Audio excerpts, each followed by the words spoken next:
What's up guys, ngayong araw, tara, samahan nyo ako, mag-unboxing tayo ng nakabukas ng box. So, ang gagawin natin, i-assemble natin to guys. At bago natin i-assemble, ipapakita ko lang ang freebies na ibinigay sa atin na pwedeng gawing upuan ni Mrs. So, ganito pala ang itsura ng nabili nating duyan para kay Baby Viz. Namang matibay. So, ayun nga guys.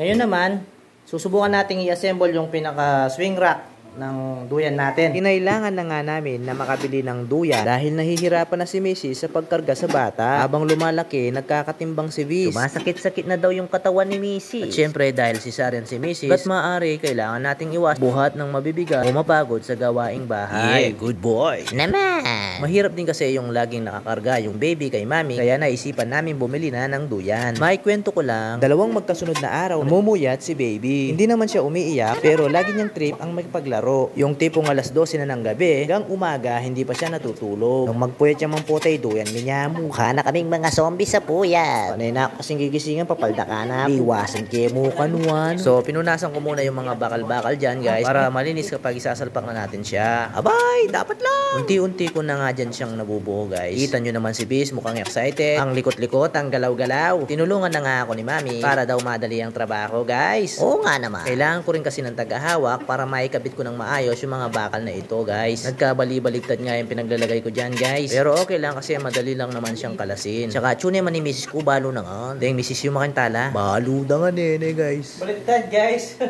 Oo yan, may baliktad la paretang hook. What? What do you want, baby? Okay pa yan ita. Guys! You want to daddy na? Oo. Gagawin na. Sa wakas, natapos din at pwede na magduyan ng aming Baby Viz. Naman. Kailangan nating masiguro na malinis ang ihigaan ng ating mga baby. Kaya puti lagi ang nilalagay namin sa pin para madali namin makita yung maliliit na insekto. Baka kasi makain o malunok ni baby, syempre hindi maganda yon. Kawawa naman si baby. Hanggang dito na lang. Salamat sa panonood. Tulog agad guys. Gising agad.